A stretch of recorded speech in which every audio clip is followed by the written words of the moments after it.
Update now on the search for young Stacy Peterson. Her husband Drew has not been seen for days and suddenly showed up in Joliet. West Suburban Bureau Chief Mike Puccinelli is live in Joliet with the story. Mike.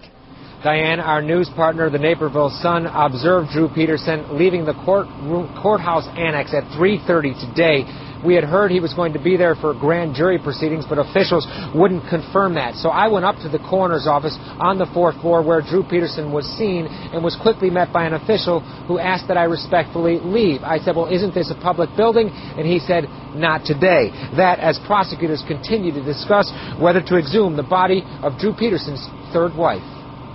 3.5 years after Kathleen Savio was found dead in a bathtub, her sister is speaking out for the first time about her desire to see her youngest sister exhumed from her eternal resting place. Would you support the exhuming of your sister? If that's what it takes to get her killer caught, yes, in a minute.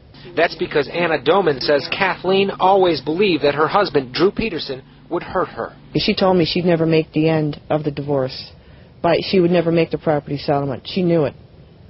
And that's a shame. She knew she was going to be killed. That's what she told me. And although she's never said publicly that she believes Sergeant Peterson killed Kathleen, she's not holding back anymore. You think Drew did? It's hard to say. Yeah, I do. Yeah. You've never said that before. No, first time. He had the most to gain. She says there was $1 million in life insurance and a more than $600,000 estate, which stood to be divided. She would have got at least half. And she got none. He got it all. When Kathleen died, Melissa Doman lost her favorite aunt, but she thinks of the woman she called Kitty every time she looks at her daughter. When I had my daughter, I named her after my aunt, so that no matter what, I'll never forget. Never forget a loving mother and sister who is always in their hearts. A sister whose story they're telling now because she no longer can. How in the world anybody could say there was an accident, and the cut was on the back of her head, and she was found on her face in a waterless bathtub? Give me a break.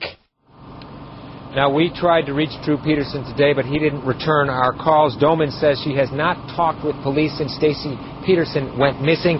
She says she's ready to do so because she's convinced now more than ever that her sister was murdered. Tonight at 10, Letters from the Grave. Kathleen Savio in her own words. That's tonight at 10. Live in Joliet, Mike Puccinelli, CBS 2 News.